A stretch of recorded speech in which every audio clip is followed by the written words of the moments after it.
Mr. Beacon podcast is sponsored by Wiliot, scaling IoT with battery-free Bluetooth.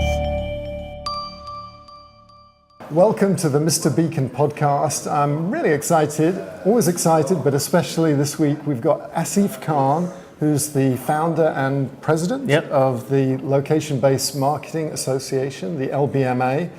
And he also wrote the foreword to our book, Beacon Technologies, and had some really interesting words to say and a metaphor, the three-layer cake. And we should talk about that before we end the podcast. But first of all, can you just introduce the LBMA for people that don't know who the LBMA are? Yeah, so the Location-Based Marketing Association, we're a global nonprofit trade association, member-based group. Currently about 1,400 member companies spread across 20 plus countries. So like most associations, we run a lot of events. We publish research, and really our core focus is we represent both the brand side of in retailers and consumer-facing brands that are trying to figure out how to use location technology and data, as well as the providers of location technology and data. So our job is really to kind of bring those two groups together, drive innovation, testing, pilots, and ultimately spend across the industry, and that's really what we're focused on. And so what sort of pilots have you been involved in, and what is your involvement in these pilots? I've seen your presentation. You've really done a great job of capturing stuff that captures people's imagination. How do you do it? Yeah, so really what we do is my team, we meet every 6-7 weeks or so. We kind of talk about what new members have joined the organization. We talk about trends we're seeing in different parts of the world and how location data is evolving or technologies are evolving. And then we kind of brainstorm new ideas, new use cases that have never been done before. And then we kind of look within the member base and say, if we wanted to test this in the real world, what kind of members can we put together in a mashup experiment? So we'll look at it and say, well, first of all, we need a retailer to give us 5 stores to run this test. We need a digital signage company. We need a beacon company. We need one of these. And we go find them within the member base and put them all together and try something different and publish the learnings. So what are some examples that you're most proud of those tests? I think, at the core, when we talk about location-based marketing, we talk about this intersection of people, places, and media. And we talk about all media. Print, radio, online, television, everything. And so, one of the things that we try really hard to do is to truly validate that across these experiments. So one of the proudest ones for me is this experiment we did several years ago now with Nivea, the cosmetic brand, where they had a sunscreen product. And in Brazil, we created this kind of print ad where we embedded a Bluetooth beacon in the print magazine, in the advertising. And then what you did is you tore off the end of the page, which is where the beacon was embedded, and it created a bracelet that you could put on around your kid's wrist, and then you download an app, and then when you're at the beach and your kid goes wandering off, it creates sort of like a small geofence, and then you could kind of track how far your kid's gone running off. Amazing. But an execution that starts in print advertising ends up in a digital execution, involving beacons, mobile, and all that coming together. So I think that's one example. Yeah. What was the response to that? Really, really positive. I mean, thousands of downloads. We did it in a very test-limited market, and we only put out 1,500 of these magazines because it's not cheap to do. But that's always our goal. Is not necessarily scalable. Mass executions, but just proving what's possible and inspiring companies to think differently about the technology that's available to them. Very good. So we're here in Brussels at Geo IoT. You're a regular fixture of the conference. We've had almost dueling tracks. You've been running one, I've been running the other one, and we're coming together, I think, in later sessions.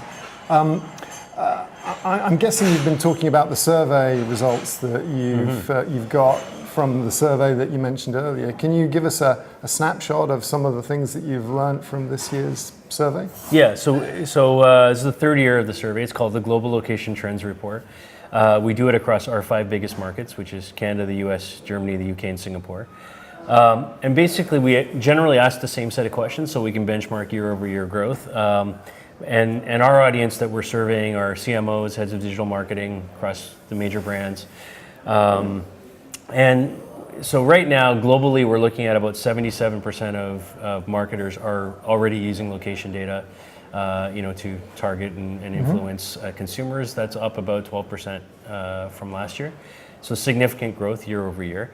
And what's really interesting, I think, is that a lot of that growth is coming from smart lighting, kind of jumped out as an interesting application area. So about 7% growth year over year in the implementation of smart lighting systems, which speaks to, within our member base, we have, Philips and Acuity and, Osram and all these guys. So, I think it's, we're interested to watch how that piece is going to evolve, and kind of speaking to beacons, I think in some markets beacons are still growing. In other markets, it's really slowing down. Yeah. Like in the US, for example, I would say that, generally we're seeing a slowdown, at least in retail execution around that.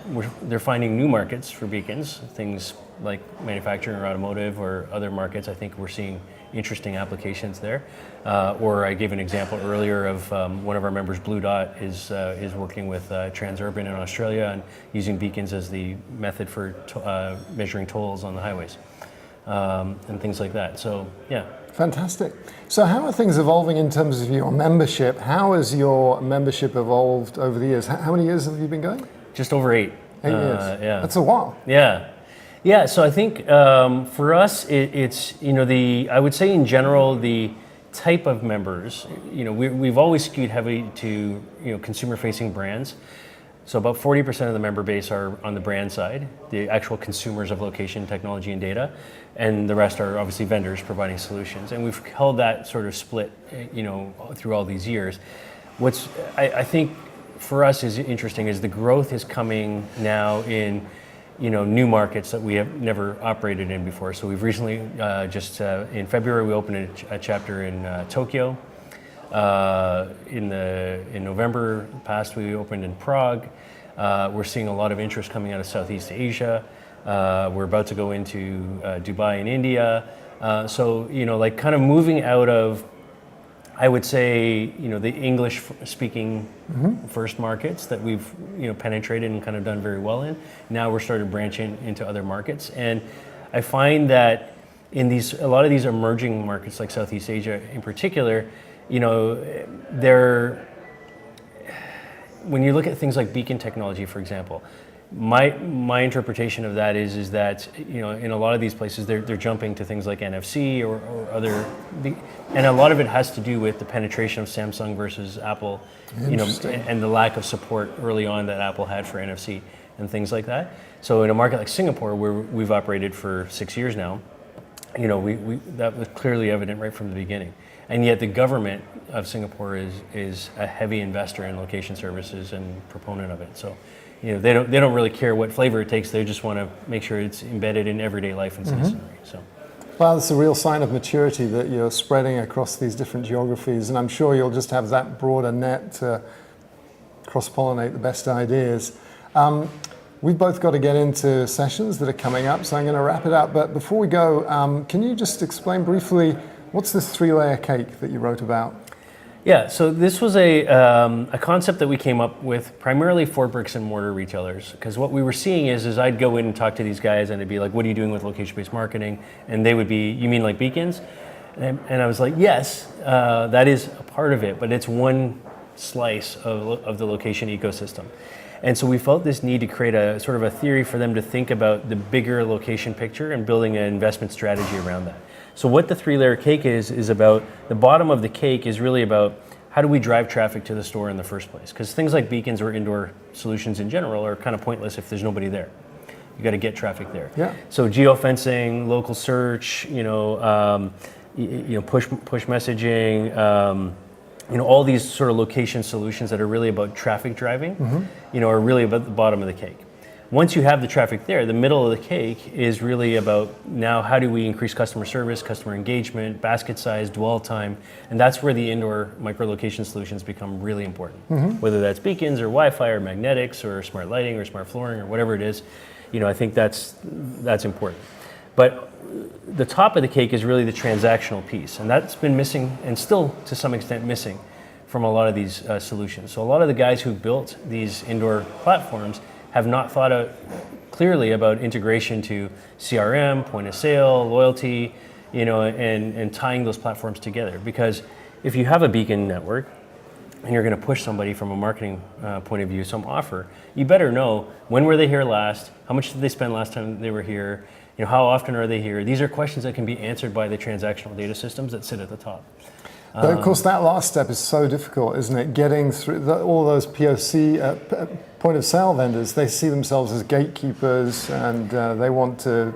Yes and no, right? I mean, more and more now we're starting to see that closed loop come together. Because, guys like Adobe and IBM and Salesforce and all these guys who are managing a lot of that data, and the credit card companies, Amex and others, are either coming in to that layer and buying companies or partnering with companies to kind of solve those solutions. So that's really what the cake's about. It's how do we drive traffic, how do we then influence that traffic, and then how do we actually tie it back to transactions and sales. Yeah, it seems like a lot of the early successes in the beacon world, I look at companies like Shopkick that got bought by SK Planet, and In-Market, who have just grown steadily through organic growth, no major investment, but they've got this amazing three-sided network. But they're all getting people into the store, and I've been kind of frustrated. And I think they've all thought about and tried to do more of the engagement piece, but that seems to be, as an industry, as the beacon industry has underperformed. We've done, I think, a pretty good job of getting people in the store with gamification and the right message at the right time to the right person. But it just seems, maybe it's because it's just operationally hard to, once you're in the store. I don't know, any thoughts on that? Yeah, or maybe people are doing better than I think. Are you seeing any light at the end of that tunnel? Yeah, I think what's really interesting from an engagement point of view is we've seen a big shift in sort of moving away from this kind of just because somebody's here, we need to push them an offer, and instead we know they're here. How do we just improve the experience for them? And a lot of that is relaying the data in real time to the staff, to the employees that are in the building. So they, like if you see, there's 60 people in the women's shoe department at this store right now, but you've got one person working it, that's not a good customer service, ratio experience. Mm-hmm. So if the data can tell you that, and you can quickly send additional resources there, that alone improves the experience, right? So I think finding ways to kind of improve the operational side using the data that then affects the customer experience, I think is where we see it going. And we're seeing more and more retailers wanting to kind of do that type of stuff. So. Do you see anyone working on concierging? This is kind of one of these concepts where, the sales assistant has the tablet in their hand, yep. They greet you by name, they know about your purchase history. We've all sort of evangelized that, yep. But are people doing it? For sure. Nordstrom in particular does that really well in the US. I think that's more of we tend to see more of that in the sort of luxury retail mm-hmm. type of environment. But yeah, I mean, as far as big department store chain, I would say they're at the top of the heap of that. Very cool. Well, if you want to hear more from Asif, and I think you will, then you have a weekly podcast. Yes. It's great. If you want to keep up to date on the latest developments, he does an amazing job of culling the most interesting information about what's happening in the market, what's happening in his membership. So I highly recommend that. And of course, if you want to hear more about the three-layer cake, then buy the Beacon Technologies book and read his forward. Yeah. Asif, thanks so much. Thank you. Yeah, and if I may, I actually have my own book coming out. Oh, fantastic. This fall. It's simply called People Places Media. So you can just go to peopleplacesmedia.com. I'll buy it. Yeah. Well, you'll get a free one, probably. Thanks. Very good. Yeah.